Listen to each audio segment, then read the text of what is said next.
దేవుని పరిశుద్ధ నామమునకు మహిమ కలుగును గాక. ప్రభువైన యేసుక్రీస్తు నామంలో మీ అందరికీ వందనాలు తెలియచేస్తూ ఉన్నాను. మరి దేవుడు ఈ ఉదయకాల సమయంలో మనతో మాట్లాడుతున్నటువంటి లేఖన భాగమును మనము ధ్యానిద్దాము. సామెతల గ్రంథము 1వ అధ్యాయము 33వ వచనాన్ని ధ్యానిద్దాము. నా ఉపదేశమును అంగీకరించువాడు సురక్షితముగా నివసించును, కీడు వచ్చునన్న భయము లేక నెమ్మదిగా నుండును. దేవునికి మహిమ కలుగునుగాక. మరి యొక్క లేఖన భాగం ద్వారా దేవుడు మనందరితో మాట్లాడునుగాక. మరి జ్ఞాని అయిన సొలొమోను ఈ రీతిగా చెబుతూ ఉన్నాడు కదా, ఎవరైతే దేవుని మాటను, దేవుని ఉపదేశమును అంగీకరిస్తారో, అంటే దేవుని మాట చొప్పున నడుచుకుంటారో వారు సురక్షితంగా ఉంటారు, అలాగే నెమ్మది కలిగి ఉంటారు అని చెప్పి జ్ఞాని అయిన సొలొమోను చెబుతూ ఉన్నాడు. అయితే మనం పరిశుద్ధ గ్రంథంలో గనక ఒక విషయాన్ని ధ్యానించినట్లయితే, మరి మొట్టమొదటి రాజైనటువంటి సౌలుతో మరి దేవుడు సమూయేలు ద్వారా ఒక మాట చెప్తూ ఉంటాడు. అదేంటంటే, అమాలేకీయులతో యుద్ధం చేసి అక్కడ ఉన్నటువంటి వాటన్నింటినీ సమూలంగా నిర్మూలన చేసి రావాలి అని చెప్పి సమూయేలు ద్వారా సౌలుతో దేవుడు ఒక ఉపదేశమును లేకపోతే ఒక ఆజ్ఞను జారీ చేసినప్పుడు, మరి సౌలు వెంటనే మరి తన సైన్యముతో చక్కగా అమాలేకీయుల దగ్గరికి వెళ్ళి సమస్తమును కూడా జయించేసేసి వచ్చేటప్పుడు మరి ఏం చేస్తూ ఉంటాడంటే, కొన్నింటిని మరి ఎడ్లను, కొన్ని గొర్రెలను తెచ్చుకుంటూ ఉంటాడు.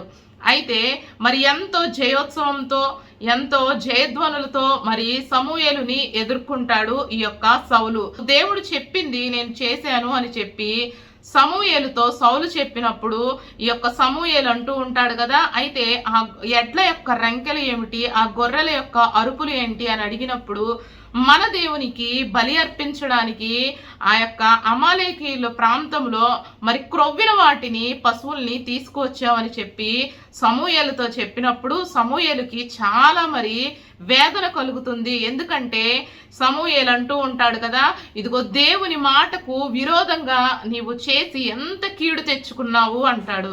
మీరు ఒకటి గమనించాలి, అంటే దేవుని ఉపదేశమును గనక మనము చెప్పింది చెప్పినట్లు చేయకపోతే మనకి కీడు కలుగుతుంది అని సమూయేలు చెబుతూ ఉంటాడు. నిజమే కదా.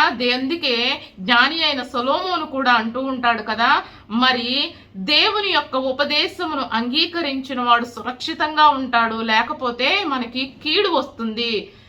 దేవుని యొక్క ఉపదేశాన్ని గనక మనం విన్నట్లయితే ఆ కీడు వస్తుందన్న భయం కూడా మనలో ఉండదట. మరి అప్పుడు సమూయేలు అంటూ ఉంటాడు కదా, నీవు బలులు అర్పించడానికి తీసుకొచ్చావు కదా, ఇదిగో యెహోవా సంతోషించాలి అంటే దేవుని ఆజ్ఞను మరి నెరవేర్చుట వలనే ఆయన సంతోషిస్తాడు, కానీ బలులు అర్పించుట వలన దేవుడు సంతోషించడు. అందుకే అంటూ ఉంటాడు కదా, ఇదిగో మరి గొర్రెలను అర్పించడం వలన, బలులు అర్పించడం వలన మరి దేవుడు సంతోషించడు. ఆయన ఆజ్ఞను గనక మనం పాటిస్తేనే దేవుడు సంతోషిస్తాడు. ఇదిగో నువ్వు గొర్రెలను, క్రొవ్విన వాటిని తీసుకొచ్చి బలి అర్పించినప్పటికీ కూడా దేవుడు ఇష్టపడడు, కానీ మరి ఆయన మాటను అంగీకరించడమే, ఆయన మాట చొప్పున నడుచుకొనుటయే దేవునికి ఇష్టమైనటువంటి మరి పని, ఇష్టమైనటువంటి బలులు అని చెప్పి మరి సమూయేలు సౌలుతో చెబుతూ ఉంటాడు. ఈరోజు మీరు అన్ని విషయాల్లోనూ కూడా గందరగోళంగాను తికమక పడుతూ ఏది చేయాలనుకుంటారు చేయలేరు. కుటుంబంలో ఎప్పుడూ కూడా నెమ్మది లేకుండా ఉండడం, ఉద్యోగాల్లో నెమ్మది లేకుండా ఉండడం, పరిచర్యలో నెమ్మది లేకుండా ఉండడం, ఏది చేసినప్పటికీ కూడా నెమ్మది లేకుండా నిద్రలేని రాత్రులు మీరు గడుపుతూ ఉన్నారేమో. అయితే ఈరోజు మనం ఒకంత మన హృదయాన్ని పరిశీలన చేసుకోవాలి. నేను దేవుని మాట వింటున్నానా, దేవుని ఉపదేశం ప్రకారము లేకపోతే దేవుని వాక్యం ప్రకారము నేను బ్రతుకుతున్నానా లేదా, లేకపోతే నా ప్రవర్తనలో ఏదైనా మార్పు వచ్చిందా, దాన్ని నేను దిద్దుకోవాలా, సరి చేసుకోవాలా అని ఈరోజు మీరు గనక మీ యొక్క హృదయాన్ని పరిశీలన చేసుకుంటే, ఇప్పుడైనా మీరు మారు మనసు పొంది దేవుని వైపు తిరిగినట్లయితే, దేవుని మాట విన్నట్లయితే దేవుడు మీకు సురక్షితంగాను, భద్రంగాను, అలాగే నెమ్మది కలిగి సంతోషించేవారిగా దేవుడు మిమ్మలను దీవించబోతూ ఉన్నాడు. మీ అందరికీ కూడా భద్రతను, నెమ్మదిని, సమాధానమును దేవుడు ఈ వాక్యము ద్వారా అనుగ్రహించునుగాక. దేవుడి లేఖన భాగమును దీవించునుగాక. ఆమేన్.